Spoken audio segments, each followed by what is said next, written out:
All right, so I'm looking at Han German, your project file. So you got your shot composition here. I want to work on that. Sorry, but I don't like it. The reason why is there's a lot of negative space here, a lot of negative space here, and a good chunk of negative space here. Let's try to get something, I don't know. Let me select one letter. I'm gonna press F so I can frame it, so I can rotate around it, whatnot.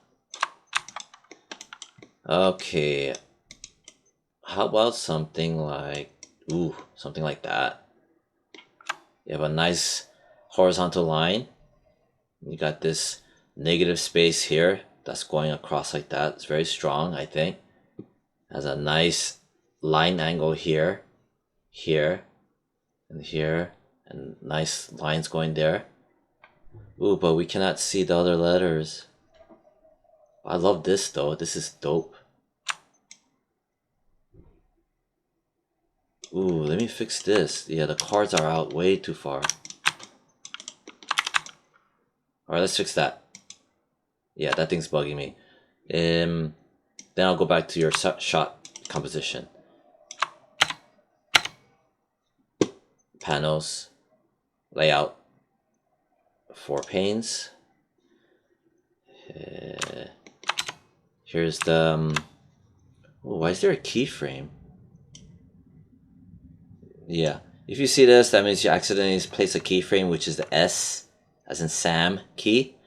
Right click on it in the timeline, right click, delete. Alright, that'll potentially cause a lot of problems. So I notice how you see these lines, they should be all flat as one line, but the cards are kind of moved around in place. And it has high potential of causing problems. So what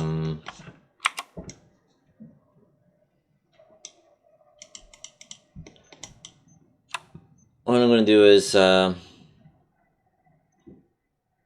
press R as in Robert. From the side view, I'm going to zoom in. I have everything selected. I'm going to pull on the blue handle for the scale, which is R. Oh, it's not working. God damn it. And if I go vertex mode,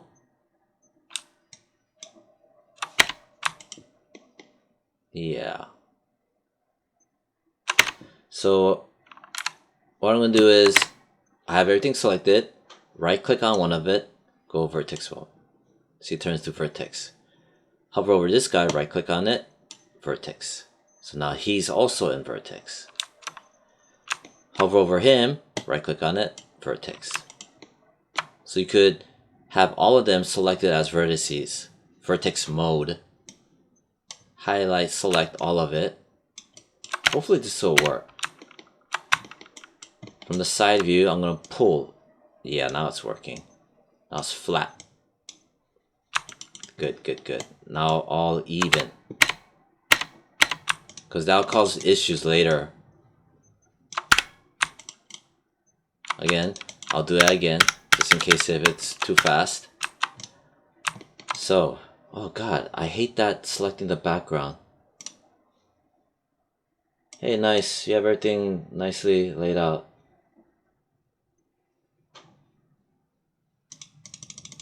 But I'm gonna select the sky dome. This was probably from the AI physical sun and sky, I'm assuming. Anyway, I'm gonna select it. I have the sky dome HDRI globe selected. Right click on it, add select objects. Press R to reference it. I can't grab it anymore. Good. Anyway, let's go back to this. So to do that thing that I just did, to flatten it, grab one, shift, hold down shift, left click. While holding on shift as well, left click again. You can verify it's all been selected.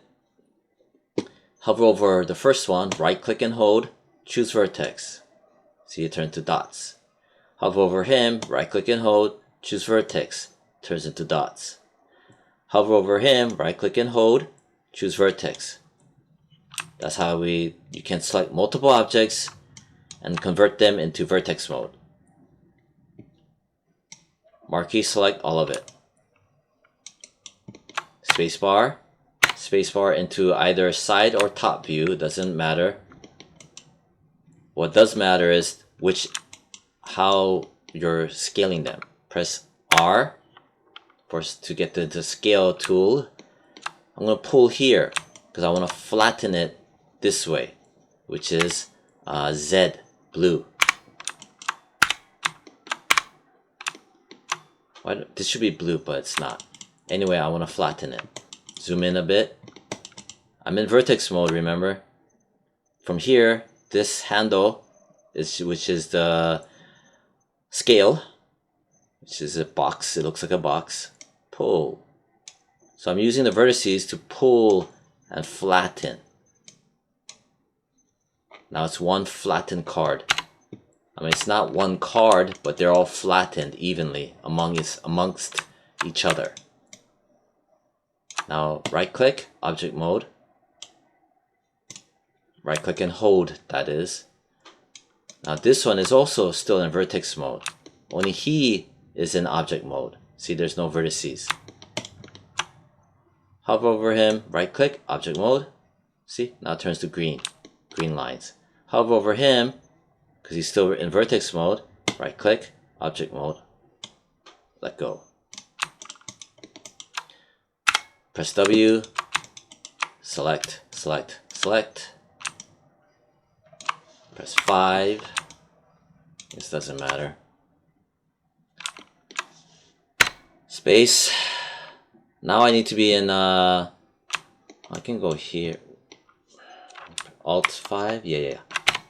So to see the wireframe on your model, because right now I couldn't see it before, is Alt and 5 or Option 5.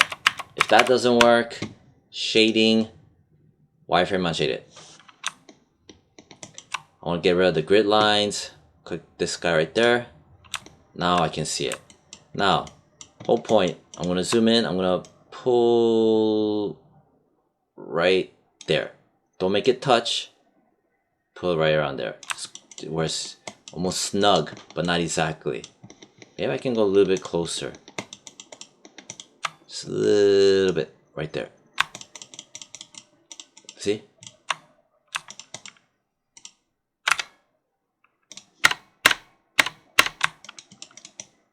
Much, much, much closer.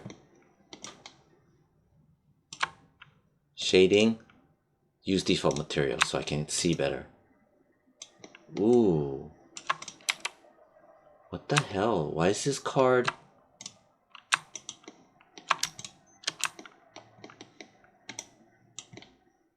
Oh, it's been moved up. Why is it moved up? Why is it... It's been scaled. That's not good.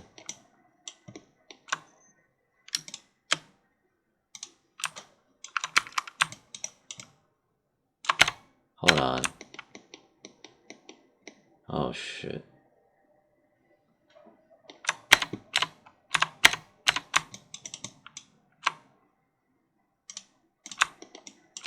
Alright, we gotta fix some things.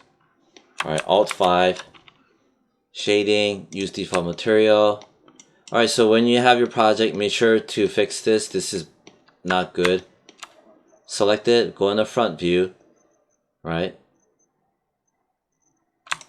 As a matter of fact, select that and that. All the cards, your banner cards. Okay? Just the banner cards. Press D as in David. We're gonna move the... Damn it.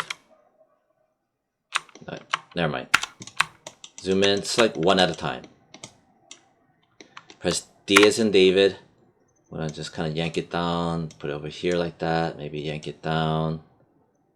Yeah, just at the bottom. Press W. The reason why I'm gonna zoom is that I'm gonna zoom in, and I'm just gonna start to align it so it aligns with the area where we yanked it out from, which is the right there. See, this is what I was trying to do. So it's snug. Well, almost snug.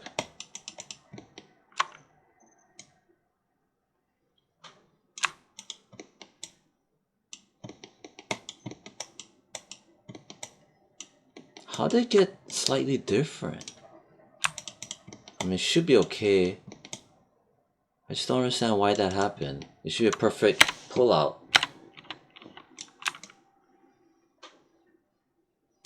Whatever. Next.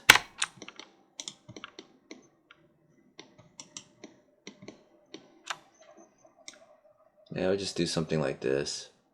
Yeah. Yeah, don't bother doing the moving the pivot. This is faster.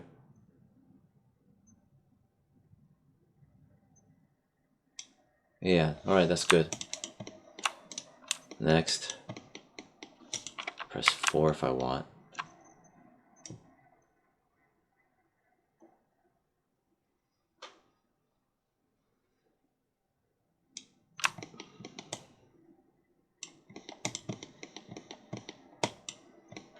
Yeah, that's fine. Alright, so fix that on yours.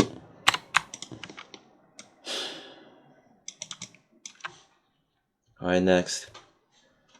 Let's see what we got.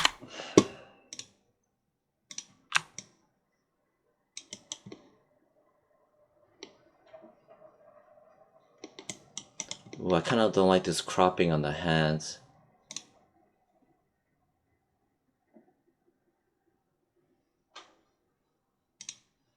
Let's just see. Ooh, okay, I can see why.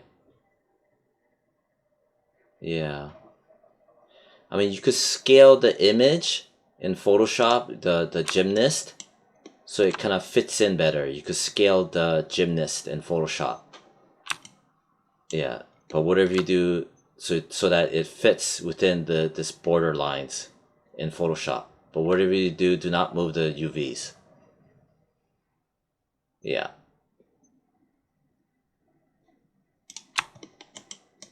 And like I mentioned, I don't recommend the black and white. Yeah, I don't recommend the black and white. Alright, so I just temporarily slapped in another athlete with color, a female athlete with color on it. It's not the best photo, but yeah, I don't like the clipping here, and clipping here, but at least it has color, and it's kind of pink as well, matches the overall color scheme.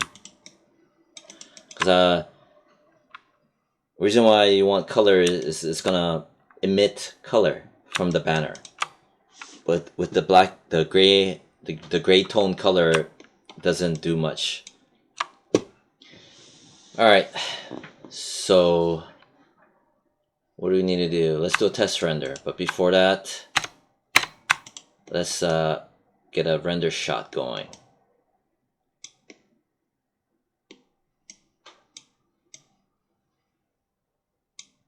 All right, maybe something like that.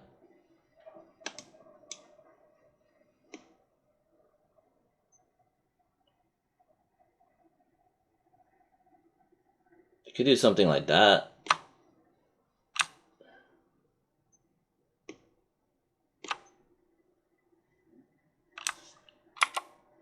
Yeah, I like that. So I'm staging it. I staged it like this because we have a surface here. The shot angle is pretty up close, dynamic, looking from the bottom up. And I'm working with the lines that we have, going down like that, down, down, down. I'm looking at shapes. And if I make it default material, that we can see the shapes. Yeah, so I'm working with the lines in terms of shot composition. Boom, boom, boom, boom, and lines going across. So I'm working with angular lines. And I'm looking at this negative space here. Don't mind the sky dome. You're not going to see it. Negative space and also a negative space here. And this color here, this platform will act as a negative space in a way. Alright. I don't like this part here. I'm going to just gently, boom. Alright, good. Alright, so I like this composition shot. So when it comes to composition, always think about your subject matter, center it. If not, like make it centered enough. Think about your negative space. You could have a lot of negative space here and still have a lot of negative space here, but in return, a massive positive space with for your subject matter. And I was staging it, like I said before, thinking about the lines. These solid geometric angular lines, triangle shape like this. See? Boom, boom, boom. A triangle shape overall. Alright, so that's the thinking behind why I did that. So, next let's lock it. Right here. Boom. Ooh, not good, not that. Spacebar. Alright. I'm gonna just chuck this down. Let's look at your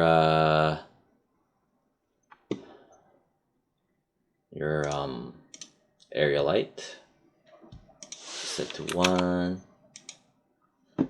Let's set this to 12.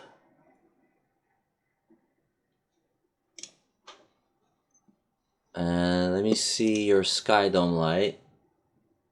Alright. I can set to 0.5. Samples to 2. It's fine. Alright. Let's see your render settings. 3222, rate depth, 4, 5.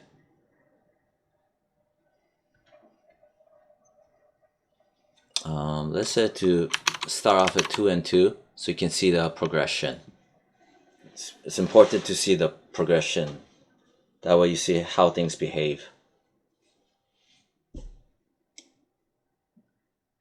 Close it. Alright. I'm gonna go Arnold, open Arnold render view.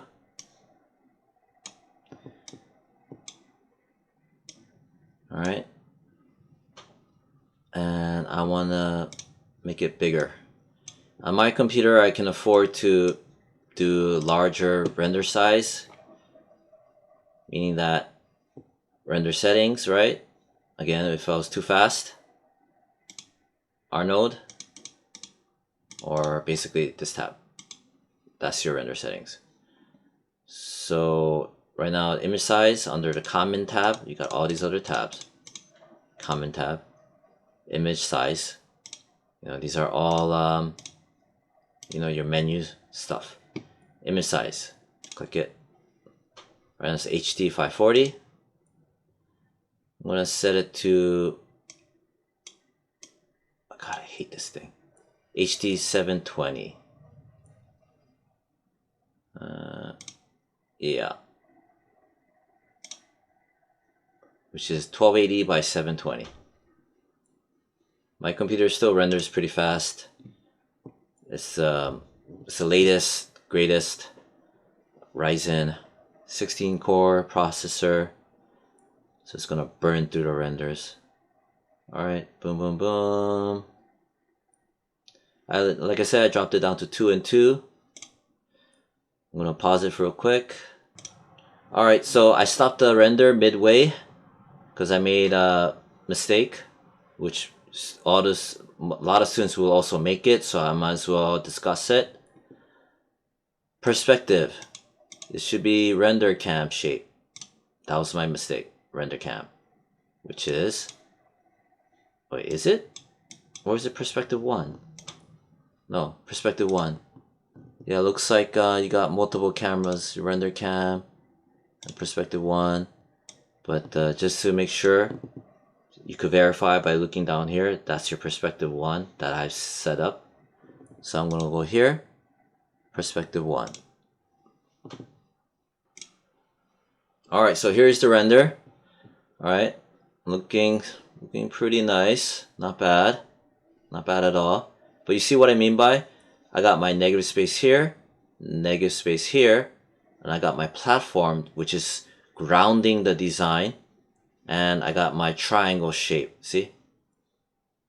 So it's firm design wise. Alright, could be pulled back a little bit more, but I didn't because the platform was only so long. Start to see here. Whatever. So you got your glows going on. Good. And you have the glass. Good. And alright, good. You got your denoiser too. Good. Alright, you're on point. The lens. Alright, the lens under Arnold renderer. Boom, boom, boom. Alright, strength to 1. Radius is 4.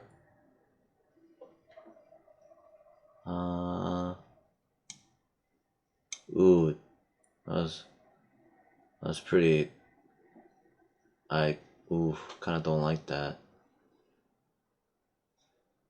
Let's fix that. So this one, when you're on the Mac, it's gonna give you this stupid error or stupid warning. Just choose no, and it'll make that go away when you choose the color wheel. So under color wheel, I'm gonna start pushing it towards more whiter tone, like that. Now it updates. It automatically updated. The reason why is that even though I don't have my interactive renderer turned on, it updated because these imagers, these things, they're a post-process effect, meaning that they will update regardless, long as the initial render has been completed. So I don't know if that makes sense, but you get used to it. All right. This is a snapshot, so you save a snapshot. Let me yank this out of the way. So I made it less bluish, bringing back more of the whites. Next.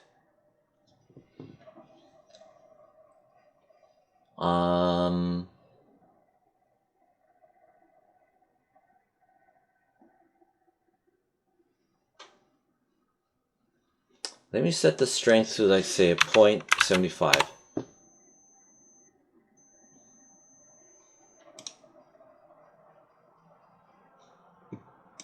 So this is before.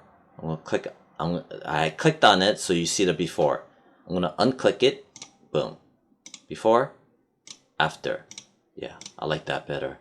Less noticeable.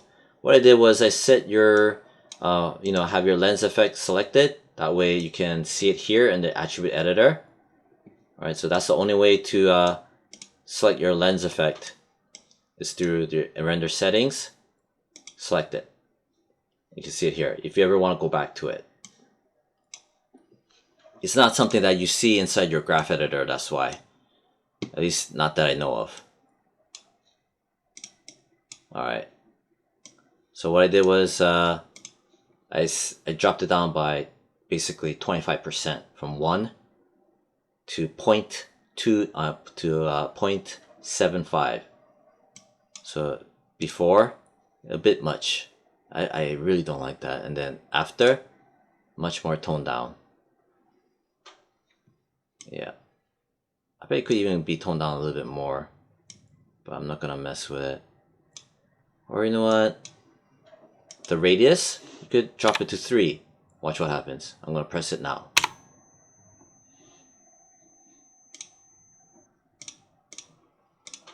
Yeah, it's tighter, see?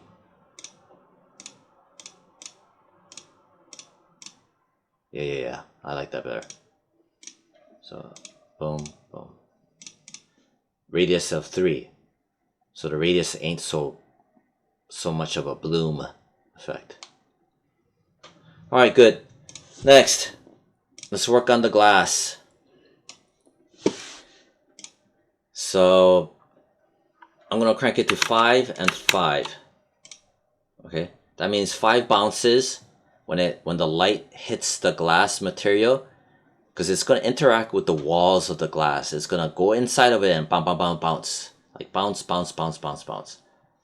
Which is what that means is I'm gonna type out glass refraction light bounces.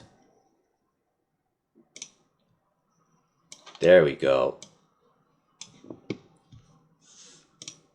See, boom, bounce. I don't know exactly what the hell this is, but yeah. Yeah, see? It goes in. You see how the light bends? I believe that's from refraction. I think this is a light source, but whatever. So it's going through and whatnot. See the refraction going on? Yeah, but this is caustics. But oh, this is neat. Yeah.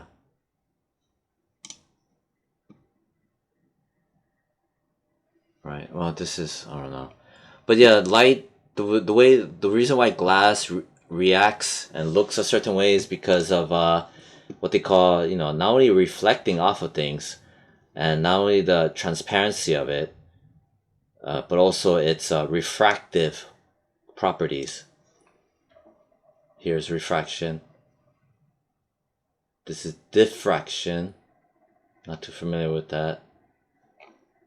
So, like I said, with Arnold shaders and global illumination, it really does mimic real world situations. But yeah, so I set to 5 and 5, so 5 bounces on the diffuse and 5 bounces on the specular. So I'm gonna hit render. Alright, so I did the render. Again, 5 and 5. This is what we have so far. When I click this, it's gonna be what it looks like after making it 5 bounces. Okay, 5 and 5. Watch. I'm gonna click it now. Boom. Much nicer. Getting dope. Boom. Before, after. So here's the very beginning. Too much glows. Dial down the bloom effect, and we dialed up the reflections and refractions, which is snapshot number 3. Boom. More highlight kicks right here, here, before, after. See that? And this is being so much more exaggerated because of the bloom effect from your lens effect. But yeah, see? Getting nice. Alright, good.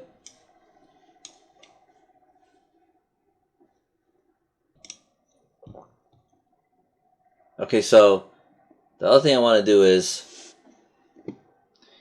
I want to make the glass shader.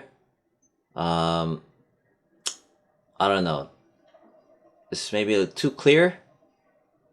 So I'm going to do something to it. This is I didn't add this effect, or I didn't push this effect in Mike's video tutorial, but I'm just going to do it here. So basically what I'm going to do is I'm going to select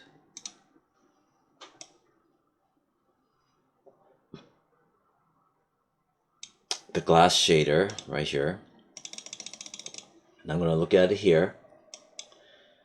I close all the other tabs like this one, just so you can just see this under emissions. I'm gonna set it to, instead of 0.005 to 0.015. That makes it brighter. If you noticed here, it's a little bit, looks different. What emission does is that even though this is, our objective is to make this a glass material, you could have it emitting light energy. Right now it was set to 0.05, which is very, very little bit, but I made it basically 0.015 now, so you know, more, a little bit more, instead of 0.0 was it 0.005? I forgot what. So anyway, make it 0.015, and it's gonna be emitting white. So that's what that does. So I'm gonna do a render. Alright, so this is what it looks like after making it emit a little bit more light. So it looks like, oh, it looks like nothing. But here, this is the render. This is what you were looking at before when I click on it. This is what you were looking at. This is after the subtle boost and emitting a little bit more light, white light from your glass source. So I'm gonna click on that. Boom. See that? Before, after, before, after, before, after. Looking nice. So basically, you're cheating the properties of glass by making it emitting light. So it's glass, but it's also a source of light, which is you know, you get to break the rules of I don't know, law and nature, you know, making glass emitting light, which is under emission. It's emitting light, whereas before I had it dialed down very low, but I dialed it back up to 0.015, and the color is white. So you got that nice effect. See that? All right, good. So if you're if other students are watching this, in addition to Mike's video, you can do this to get more kick. All right, next. What else was there? I think that was it.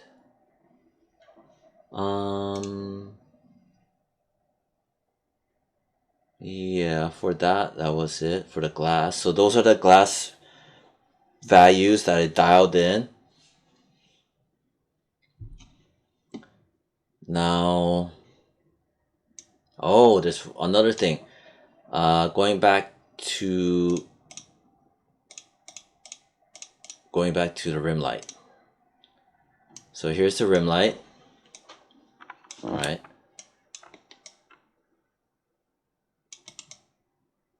I'm looking from the top down, trying to see. All right. Now for the attribute editor for the Arnold Area light, which is acting as a rim light. All right, so you got, it's illuminating, obviously, intensity 1, exposure 12. Super important, your soft edge, crank it all the way up to 1. You're gonna see something dramatically different, which I also did on Mike's tutorial. So I'm gonna hit render. Alright, so this is what it looks like with the soft edge set to 1. And I mean, it's noticeable. This is what we had before, but it kind of took away some of the things that I made. So here's what we had before, and this one here is after. So before, after, before, after. So you got this nice highlight here, right? Whereas before it didn't. but it takes away here, here, but it brings back bloom over here. So, but regardless, you want to set the soft edge to 1. I think also depending on the camera angle, it makes a difference in terms of the attributes of the glass. So that could be the reason why as well. But for sure, make the soft edge to 1. Yeah. All right. Then, what else did I have? Oh yeah, the banners. So I'm gonna grab one banner, bring over the hypershade, and I wanna look at shader, but I don't want to read through all this stuff. So I just click this. No, I click that. Yeah, that one. There's your banner. Alright, so you have the emission plugged in. Alright, so from here, what did I do?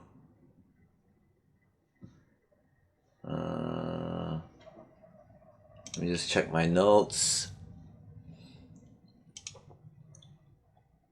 Alright, specular base 1.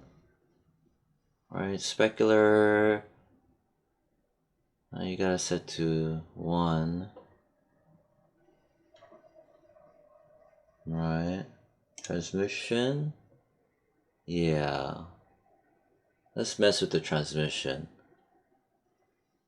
So for your transmission, basically that means it's transparency of your glass.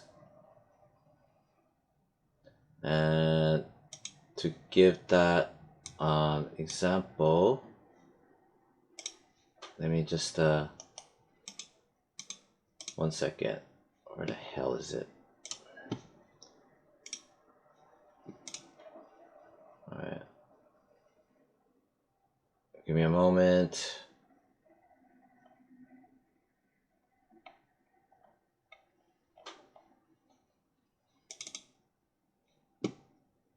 Alright, so if you look here, you see these lines. Those are the lines of the refraction, because the banner has a bit of a transparency to it, so you can see through it and see the other side, which is the blocks made out of glass, and these are the other side of it. See, as well as this, and you can see some of it here too, the refraction of it. So that's what we're trying to do with that transmission. Right now set to no pass through transmission, to pass through the light, pass through the colors, everything. So let's crank it to 1. See, it did something already. And let's see what that does. Alright, so this is what it looks like. Ooh, obviously it doesn't look that great, right? You know what? I think we should tone down the bloom. Yeah, let me work on the bloom for a bit. Go back, lens effect, right? Select it, have it here. The threshold, the lower the number gets, the stronger and stronger the bloom is gonna get. Like, yeah. I wouldn't go lower than 0.7 or 0.65. The strength, let's set it to 0.65.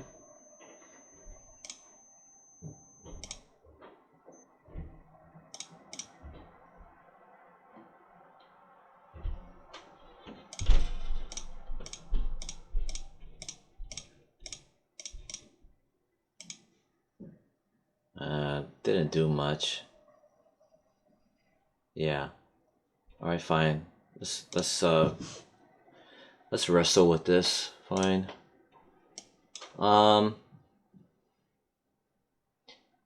Okay, so we set the transmission to 1. I think we should mess with the emission. Set the emission to so every shader is going to be slightly different because of the color, what color is being applied to it. So your settings and Mike's settings will be different, slightly at least. So I have this effect going on, which is, you know, not good. All right, so I did basically the same settings as in Mike's video tutorial. So what we got here is pretty ugly. That's due to the transmission. Setting it to 1. And what I did was I set the depth from 0 to 100. And the color, instead of pure white, I cranked it back down to here. So less of a white, right around here. So what that does is this. Boom. Nice. So you get to see through it. See that? The refraction. Has a nice effect. I kind of don't like this sharp line. You know, I wish I could blur that out a bit. Maybe I can. I'd have to apply opacity map, but yeah, we'll just leave it alone. But anyway, so before, after, and the way I got this was transmission, right? Set it to 1. Before it was like this. Crank it back up to set it to 1, but that was too much, because if you just do that, and if you had this at, because this is, the color is going to be pure white, and this was like that, okay? So I turned it on. When I did that, it gave this. Like, yeah. So what I did was I turned this back down to here. Around there. And the depth, other super important thing, was from 0. I cranked it back to 100. So all these are slight variables in how it looks transparent. Or not transparent, but how it, the transmission of light going through the banner material, you know, the card. So first of all, I made it definitely 1, so it will transmit light through the card. Set to 1. The color, instead of a blanketed white, right to here. That basically kind of dials it down. It's like different dialing levers in terms of how it sees through, how it behaves in terms of seeing through. So, and then also the depth of the transparency, or the depth of the transmission of light going through the card, is set to 100. All this gibberish, basically, the way you get to fine-tuning it is literally spending hours upon hours and hours and hours and hours and just individually messing around with the dials, one at a time, not in combination. Because when you mess with the dials in combination, you will not know what the hell is going on. So that's basically how you discover about shaders one by one. You know, turn on and off the dials, which is what is happening here. Boom. We get a nice effect. Except for this. Anyhow, so that's how you do that. And then obviously also the emission. it's an emitting light, right? See how it has a light effect? Some of it is the bloom, and some of it is definitely the emission. Regardless, set the weight to 3, which you did in class. But for other students who are watching, crank it to 3 or at least 2. Pump in its original image back into the color. So it's going to be emitting these specific colors. But yeah, so that's what that is. And I think that's it for that one. Unless I'm missing something.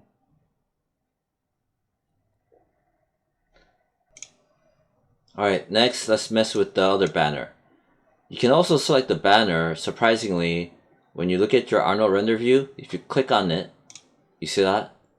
Or that? When you click on it, you can actually select the material from the render view. It's not just a flat image anymore, it's interactive. So if I click on that, okay, that means I selected the banner. See, watch, you see this here? If I select this, if I click that, see that? Neato. So I selected that. Go back into the hypershade. I want to clear this area. Click on the 3 stars. Bye bye. Click on that. No. Click on that. Yes. There's my middle banner. The image that I plugged in. And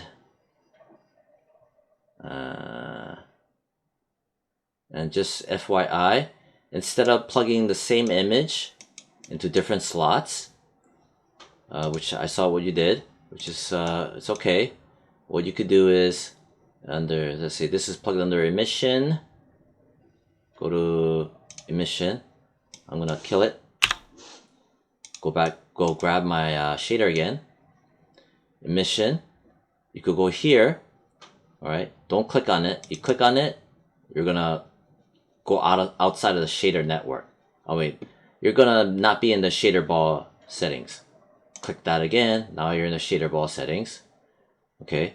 So this, you're gonna middle mouse, click and hold. Again, you're gonna middle mouse, click and hold on this image file node. Drag, and over here, you're gonna drop it in here, and you're gonna let go of the middle mouse. Boom. See? That's how you do that. Using one container of the image to plug into different slots. So that'll help out a lot later on. Alright. Oh yeah, we gotta talk about this. Click on the middle banner. Alright, there we are. Alright. Alright. Transmission, same thing. Crank it to 1. The color, drop it down a bit. Depth, crank it back up. Like I mentioned before, transmission is basically the behavior of your object, which is your banner card. It's gonna, when the light transmits and touches the card, alright, transmission, I believe, is the light transmitting either through the card or not through the card. So if it's not transmitting through the card, it basically looks like that. But if you're gonna make the card have, let's say for example, lights transmit through the card material, it's gonna be 1. And the color, we're gonna dial it back down to here, and the depth of it, crank it to 100. All that stuff, what it means is basically when I render it,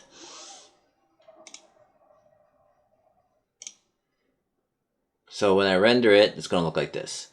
So before, after. Not the greatest, right there. So, I mean, I guess you could, there's maybe 1 or 2 things you could do to this to bring it back. Under this specular, because I don't like it's starting to look opaque-ish. It's losing its color tone value, right? Because of its transparency. It's being able to be seeing through. What you could do is, first of all, you could set the emission to 2, so it's not emitting light as much. Alright, so I set it to 2, but you notice how I'm not messing around with everything. I'm going to do a render. Alright, so this is what it looks like after. Before, okay, like all this bloom effect is because of the emission. It's emitting too much light from the card, the banner card. So when I tone it down to 2, which is this, see, less bloom effect, which the bloom effect is coming from the lens effect, the AI Arnold lens effect. So I just basically toned down the light emission. Got that. So before, after. And this is what it looks like before, way before anything else. And after, see? But furthermore, I could bring back some of the color tone by, you know, going to its specular, okay? Its shininess, its metallic shininess properties of it. And possibly what I could do is, here's the middle banner, here's the image, right? Its shininess right now, specular, its shininess, it's weighted to 1, right? And the color is completely white. It's gonna, basically what it means is treating the entire surface of, it's treating as if the entire surface of the banner card is completely white. And what that means is I can control what color is being shiny, reflecting by getting the image, middle mouse, click and hold, drag and drop it to the color output of the shininess. Boom. See what that does. Alright, so it did do something. Alright. So this is the final result. Because what I did was its specularity, shininess material of the banner card. Okay. I plugged in its color. So like its pinks, its browns, all its variety of colors into its color slot. So it'll be throwing out shiny colors based off of the colors of the card, like the pinks and the browns and all that. So blah blah blah, what that means is from here, kind of dulled out to here. See? Before, after. So it brings back the color tone. It's kind of cheating in terms of bringing back the color tone. There's more refined ways of doing this, but you know, through the shader you can do that. Before, after. Before, after. See? I like that much better. Alright, and you still get the kind of see-through effect. But so this is what we had before. Before any of that extra dialing of the transmission settings. Okay, and then some more, finally. Alright. Now let's work on the gymnast. Select the gymnast from here. Hypershade. I'm gonna click on this. Boom. Which is that. Like I mentioned, you don't have to keep on plugging in new images. So you just have your this, right? Under emission, you could grab the original image, middle mouse, click and hold, drag and drop it here. Boom. See? I can delete that now. Next, transmission, crank it to 1. See what it did? Before, crank it to 1. Now it has properties where light will transmit through the card. but I'm gonna dial this back down to here. Alright, so it's not gonna be completely transmitting through the card, because if you make it completely white, it's gonna look like this, like horrific, ugly. So that's why we brought it back to here. And on top of that, I want to see this effect. See how it's going through, seeing through. That is only possible because of the depth. Crank it back up to 1. So all that stuff, let's see what happens. And this is what we get. Before, after. So, you know, it's not bad. Definitely better than just that. See? It's kind of, I don't know. I like it. So this is what we had from the very beginning. And now. I like it this way too, because that way the main subject matter is in more high contrast and it doesn't challenge what's in the foreground. Whereas before, a whole lot of stuff going on in terms of colors and everything. And yeah, your eye can't focus on what needs to be focused on, which is this. But now, boom. This stuff is much more subtle, almost dreamlike. And this is in center and focused in terms of color and saturation. Yeah, so that's that. I want to add 2 more lights, which I didn't get to add in Mike's video tutorial. So we're going to do that. I'm going to save it. Move out of my way. Go in here. I want to turn on my back face culling, because that way I can see underneath. What I'm going to do is I'm going to select this rim light. Okay. Instead of going into Arnold Lights, Area Light to make another light, I'm going to select whatever I have. I'm going to go Control D, and I made a copy of it. But you don't see it until I move it. Boom. There it is. Okay, I made a copy of it, which was Control D, and I moved it this way. Now I'm going to have it turn. From here, I'm going to turn it like a barn door. Because, believe it or not, these area lights, they act as a light card. Meaning, what a light card is. In photography, if you know photography, it talks about light cards, which I'm going to show right now.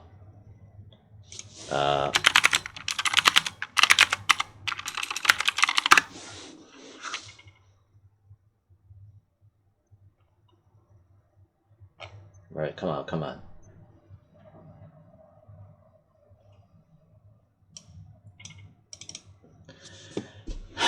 So, like these are cards,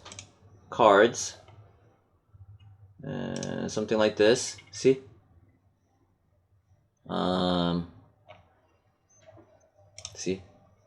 see your light box. It also acts as a reflective card, or even the infinity wall acts as a white card. Yeah. See. So the area light, it acts as not just as a light, but as a light card. I could even show you what it looks like, where it literally reflects as a white card. But I'm not going to do that right now. Just take my word for it. It's going to reflect a white card, as well as reflecting, as well as throwing out light.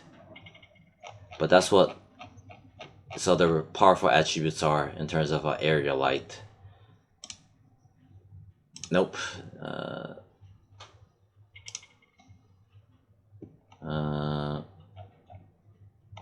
Like this one. Stop it. Yeah, this. See? And this is a screen, right? And behind it is behind that there's a spotlight or light source. And this screen acts as a diffuser. Diffuses the light source. or like here, this is a light box, and here's a here. This is the closest equivalent to what is a light card and what the area light does in Arnold. See that? If you put a car next to this, let's say when they're doing lighting and rendering for example, a car or like a sports car, they'll have these light cards, so it reflects off of the surface of the car a white streak. Yeah, I should show that.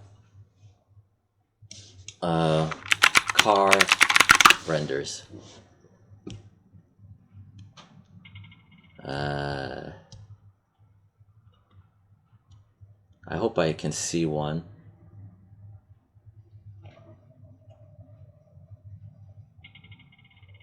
But maybe not. Might not show. Yeah. Kind of out of luck.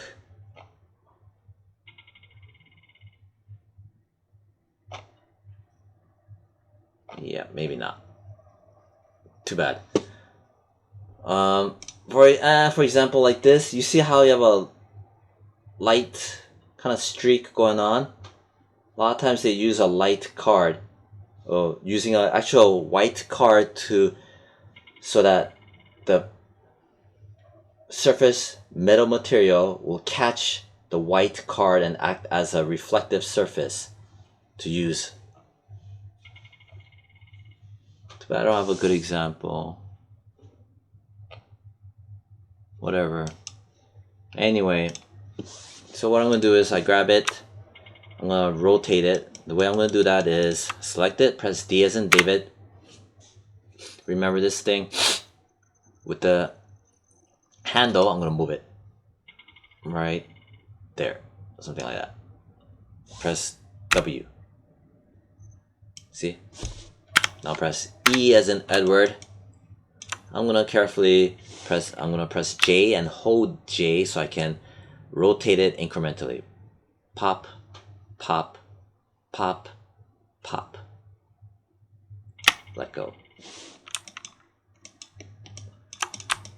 See what I'm doing? So it's gonna throwing light this way, throwing light this way. Next, select him. Oh, actually, I'm gonna name this. I'm gonna name it RIMLIGHT. RIMLIGHT.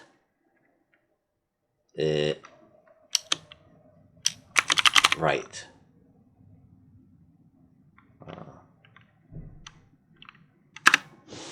Yeah, because it's on the right.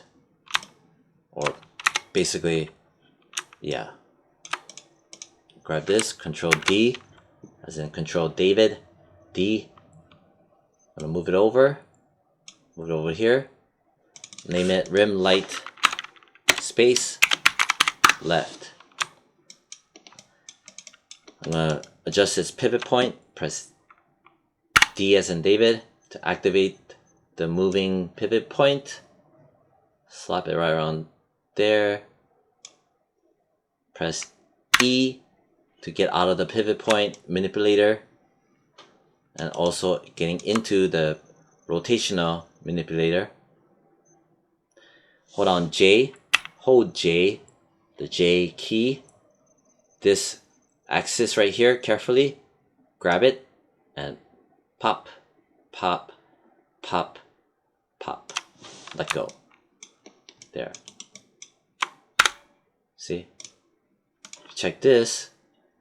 Channel box, -120 on the rotate Y. Grab this, -240. Huh. Weird. It doubled it. I don't know why. Well, -120. If I put this one, +120. Yeah, same thing. Regardless, whatever. The reason why this works is this was a -120 rotation degrees. If I type in +120, which is the exact opposite in terms of rotation, that's how you can get that. But it had a different number before. because since I was messing around with the pivot point rotation, all of that, it just went bonkers and gave out some crazy number. So we got this light set up. And remember, it's going to be throwing light this way, and it's going to be throwing light this way, and acting as a light card as well. You know what? I'll do a render so you can see it.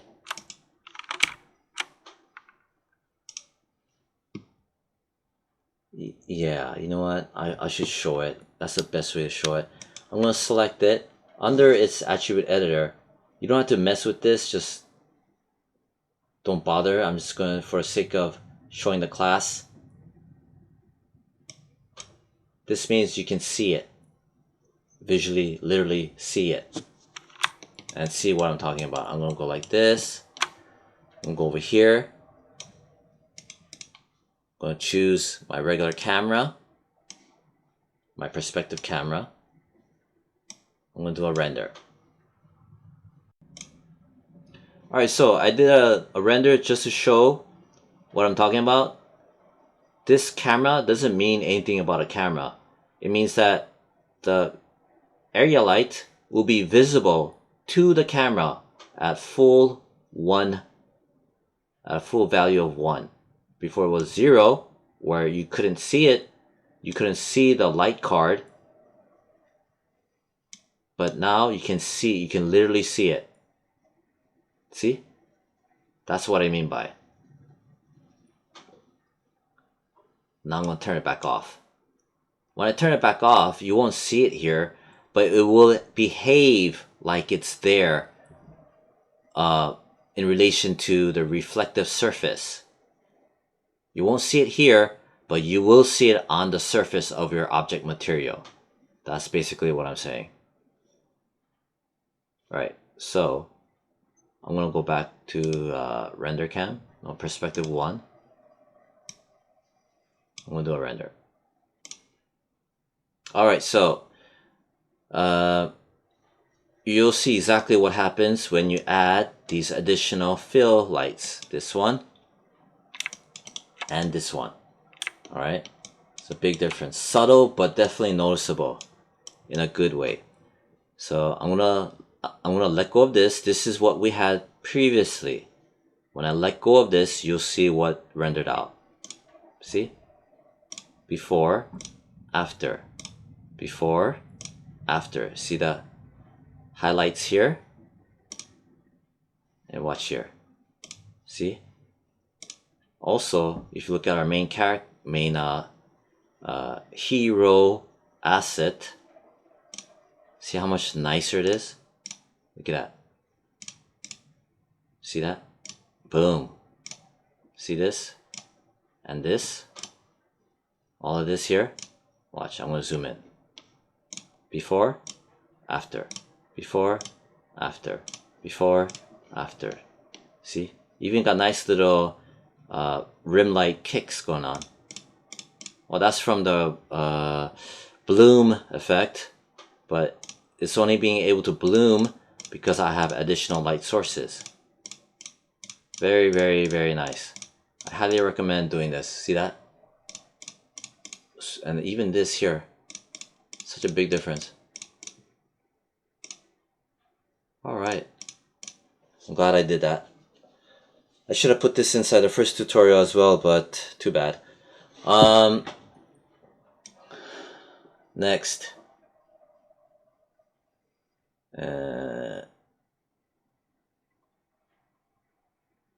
Last thing.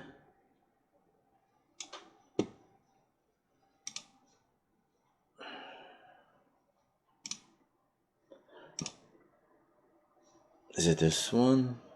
No, not that one. Where the hell's the...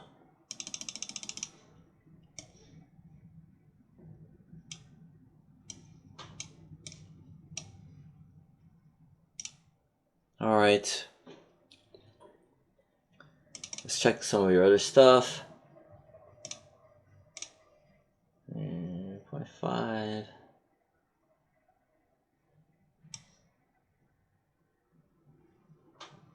Yeah. Let's give it a little bit more shine. to the Adidas. Let's drop the roughness down to like, I don't know, 0.2. You see that? This is what I had before. Maybe make it 0.275. Okay. Edit, delete unused nodes, because I think we have duplicate nodes. See? Edit, delete unused nodes. It got rid of all the extra stuff.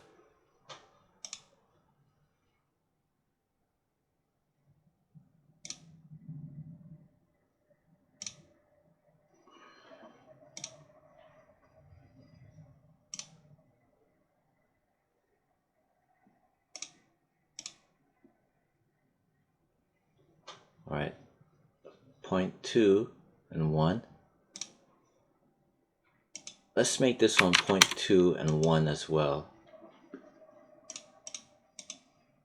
Yeah, let's bring it back up. So we made the roughness less fuzzy roughness, and we made a specular crank back up to 1. Because I kind of like the pink, that's why.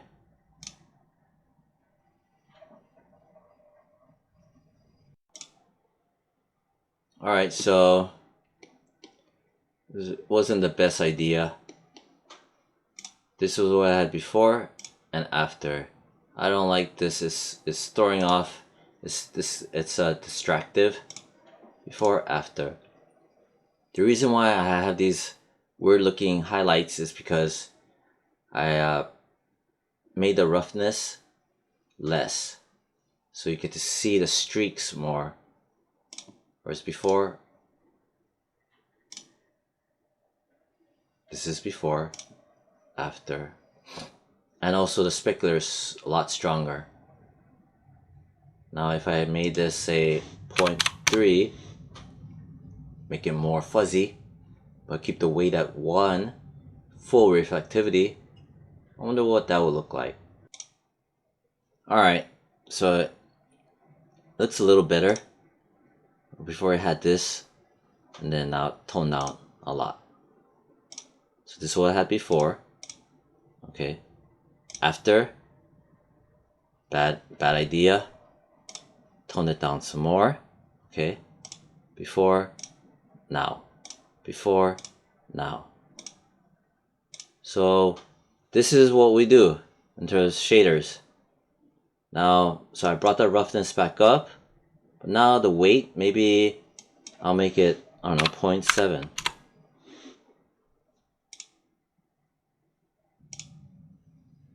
Alright, so this is what it looks like now. So here's what I had before. Dialed it down some more. And dialed it down some more. And this is what I had from the very beginning. Yeah, this is what I had from the very beginning regarding the purple shader. And this is what I have now. So slightly brighter. See?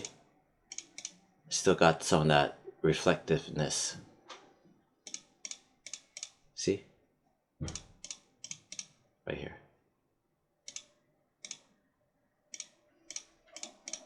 Right here. Oof, ugly. Before, after, before, after. Really subtle, but I'm happy with that. Yeah.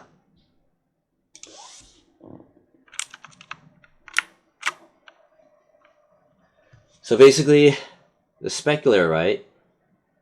When you set it to 1, you get this effect. And the roughness, I had to, from 0.2 to 0.3, that wasn't enough. You know? Then no,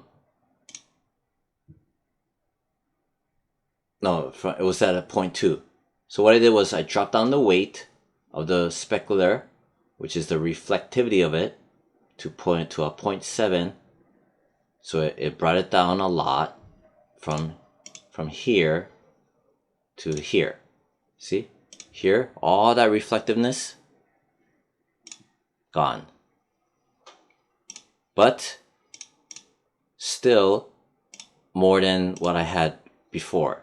This is what I had before and now.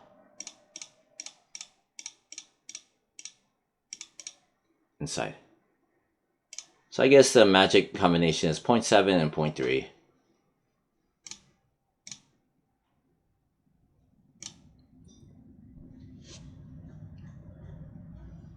And then finally,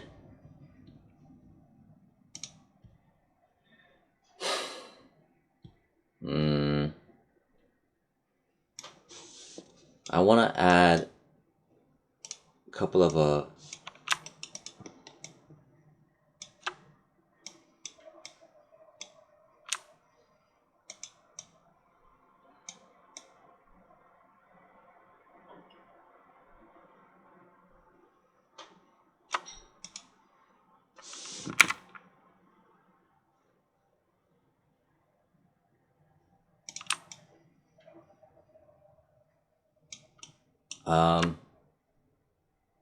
yeah, there's one more thing.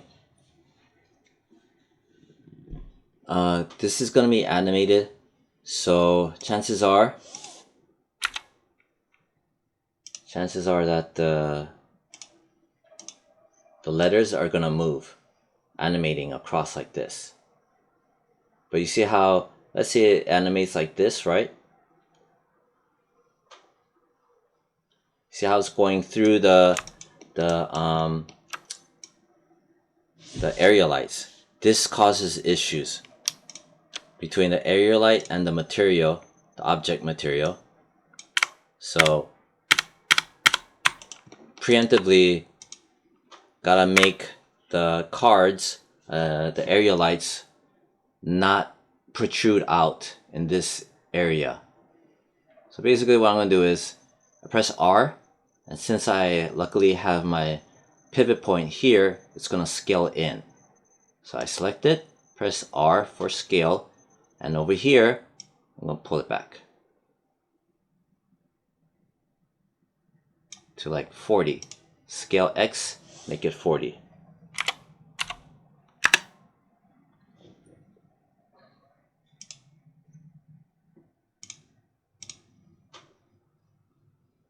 In case you do not see this, okay, in case if you have it as something, if yours looks like this, in case, go to your tool settings, which is the hammer, set it to object if you run into that issue. And this one, I'm going to set it to 40. Boom. See? This is for when we come into setting up the shot for animation, because when the object interacts with the light source, it makes problems.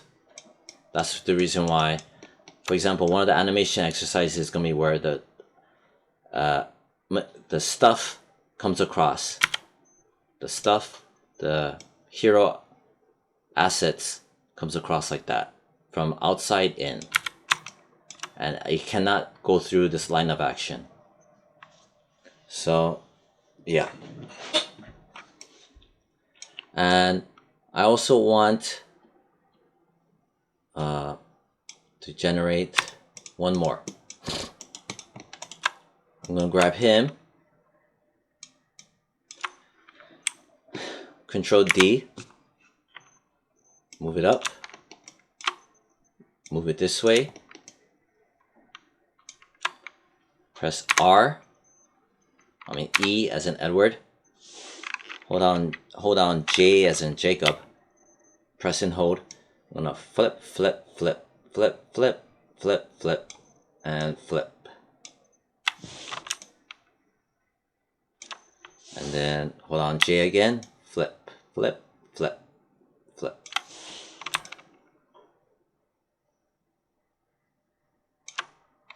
Press W, pull it down a notch, pull it back, press E, rotate it like this, I'm kind of breaking the rule, what I said about not facing your light source straight on. But then again, here's my camera anyway, and here's my light source. So it is at a 45-degree angle like I talked about. So yeah, I'm not breaking the rule. Reason why I'm making this is this will obviously act as a light source, but it will also act as a reflective card.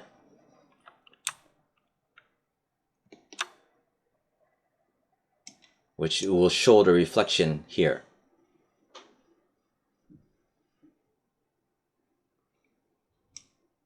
But I have a feeling it's going to be too much.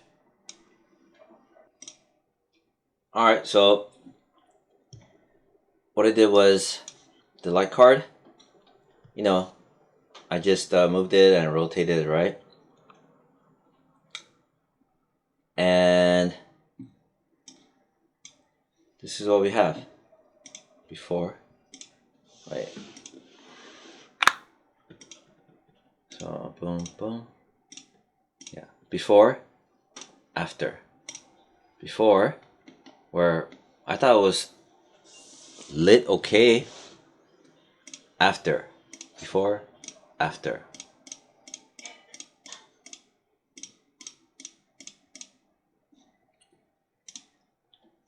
So you'll be surprised when you incrementally add lights, how much, you know, how much can be, how much of a difference off of just this light.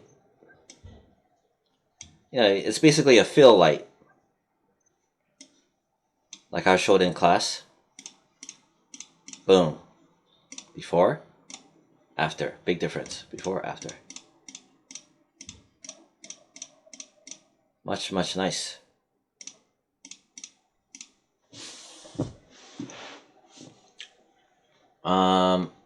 Even these contact shells are pretty harsh.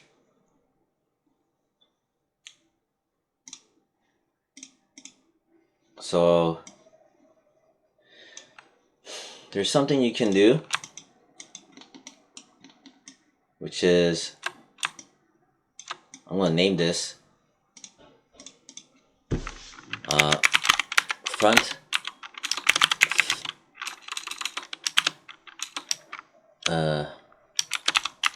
angled fill light. So because it's basically fill light.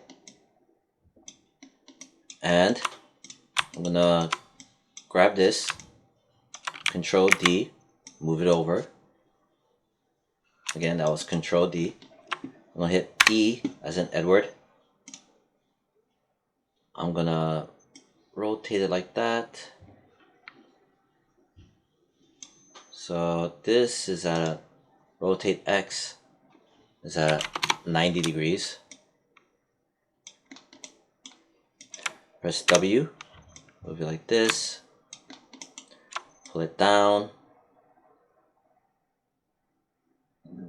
right there. Press E, scale it like that.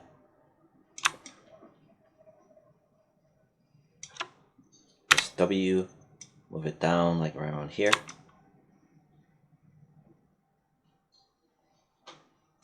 So this is going to be pushing light up. And it's going to eliminate this stuff. It's probably going to illuminate here and here as well, a little bit of it. It's probably going to give nice highlights for the glass material as well. It basically acts as a bounce light. But the problem is I have this platform. It's blocking my way. So I want to show you this, which should be shown for lighting and rendering. It's called light linking. Again, this idea of light linking, it was not shown in the previous tutorial. So this is in addition. You want to go to Windows.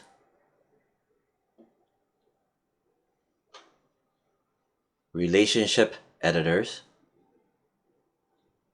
light linking, light centric, okay? Or object centric, it doesn't matter, but light centric, click it. This will pop up. It looks like an outliner, but it's not. 2 columns, light sources, illuminated objects. So first of all, let me select that. I need to name it.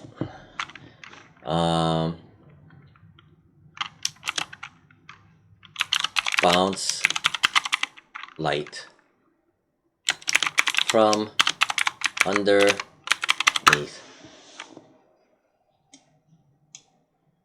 See, it updated. This is not an outliner. I'm going to select the bounce light from underneath. And on this side, it shows the illuminated objects.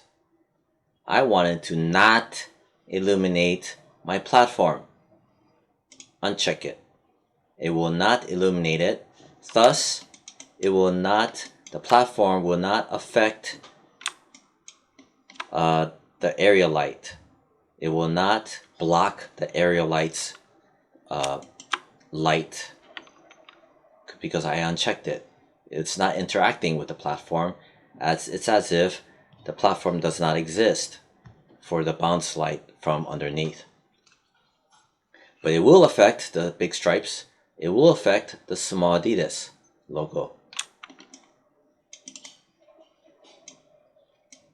And it will affect the big banners. It will affect the middle banner, little banner. And you know what? I do not want it to affect the infinity wall. So I'm going to uncheck it. Okay. And the settings are the same. Intensity 1, exposure to 12. I have my soft edge to a 1, samples to 2.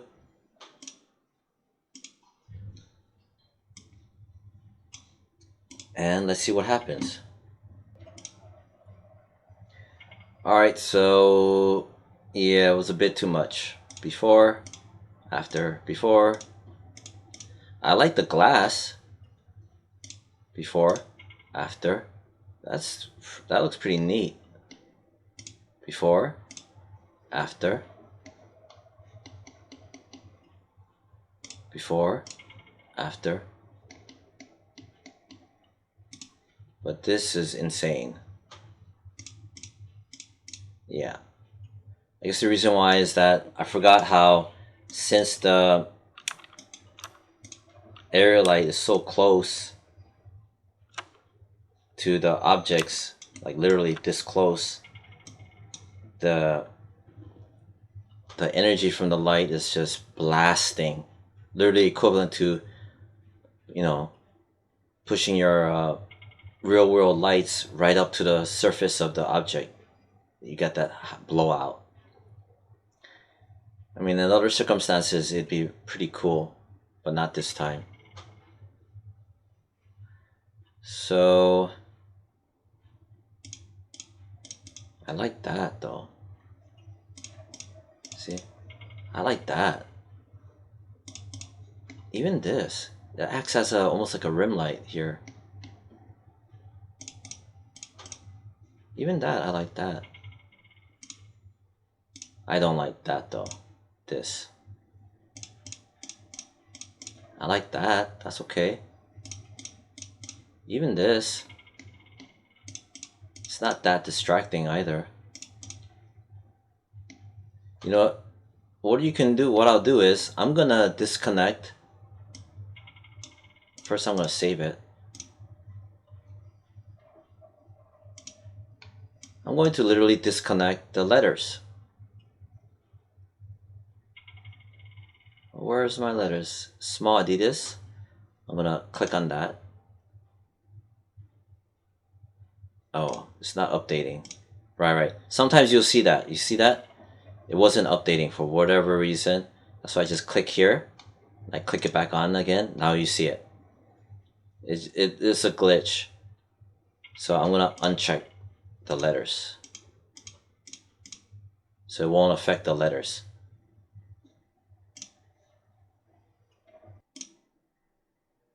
Alright, so this is what I have before, after. This is what I had before, after. See, I have all this. But now this is blown out. Reason why is that since the letters are not blocking, see, before the letters were blocking, acting as a shade to the underneath light. Okay.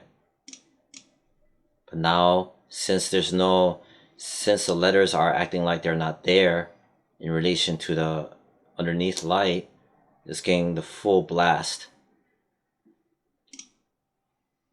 Before, after, and afterwards. So, not the greatest.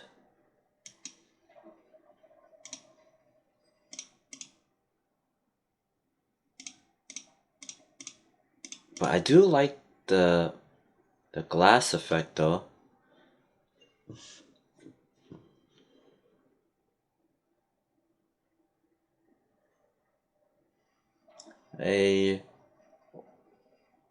What I could do is I could even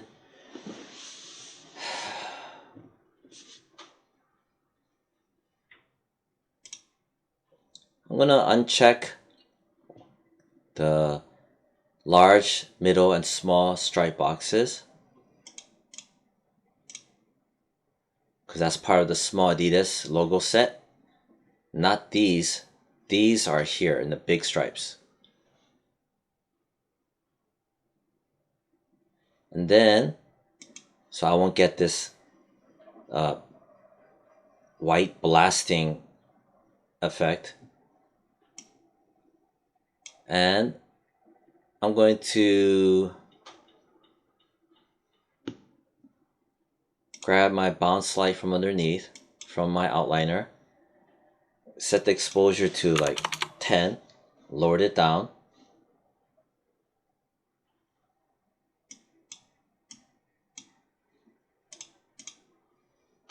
Save this render. I'm going to do a new render. Alright, so this is what I got. As you can see, these guys are back to normal. But this looks like nothing happened. But it did.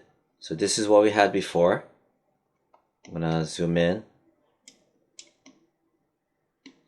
And there, see? You have it here, here, and here. Very subtle. Before, after, you got nice, just enough. Here, glint and glint. Versus here, which is just a bit too much on the glass anyway. Never mind this. So, yeah, there we go. So that underneath light was just a treatment for the glass. And it's worth it. Because I'd rather have this than not. No, yes. No, yes. Here, here, and here. That nice little subtleness, subtle kick. See that? That glimmer versus blah, all of this. So yeah, that was worth it. But I still don't like this. What I'll do is I'm gonna make another light. I'm gonna duplicate another light. I'm gonna grab him again. This guy right here. I'm gonna name him Bounce Light. I didn't make a copy yet. Bounce Light just for glass. Bounce Light just for glass, because that's what it literally was. And I'm gonna make a duplicate, a copy of it. I'm gonna name it, Bounce Light just for Adidas logo. Bounce Light just for Adidas logo. It's right on top of it. Maybe I'll put it lower so you can see it. See that? It's literally lower. So just so you can see it in action visually. Then in my relationship editor, which is under Windows, relationship editor, light linking, light centric, which is here we are.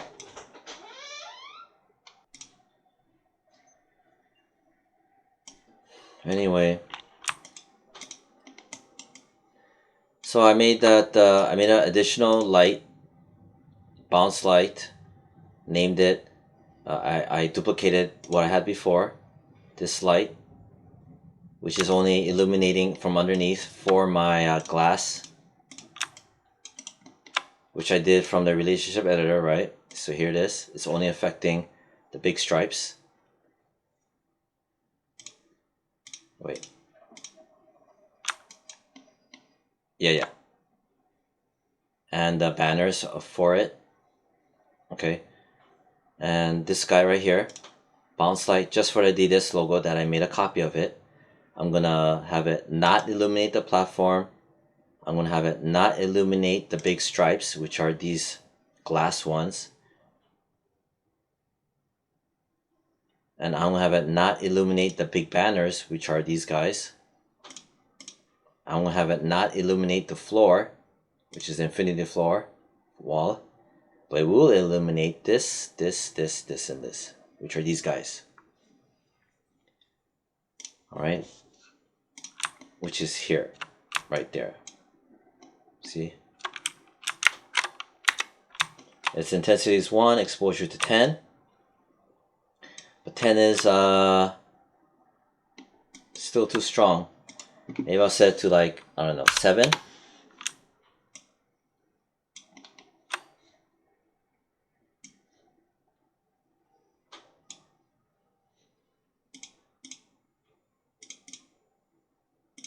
I'm gonna do a render now. Alright, so this is what I have. I'm pretty happy about it. Here's before. See, the contact shadows are really high contrast and just dark versus now. See? Before, after. Before, after. And it's only affecting these guys. Well, it's not affecting this because it's just too weak to hit this. But it's strong enough to hit this. Before, after. Very subtle. I mean, I probably could make it to like a 7.5 or 8, but I'll just leave it like this. Alright, so yeah. That's pretty much everything. I'll just leave it alone like that. So this is where we were. And then boom, boom, boom, boom, boom, boom, boom, boom, boom, boom, boom, boom, boom, boom, boom, boom, boom, boom, boom. Yeah. I think that's not bad. I'll change the color of the platform though. Give it a metallic feeling to it. That would be nice, I think. Kind of like how I did here.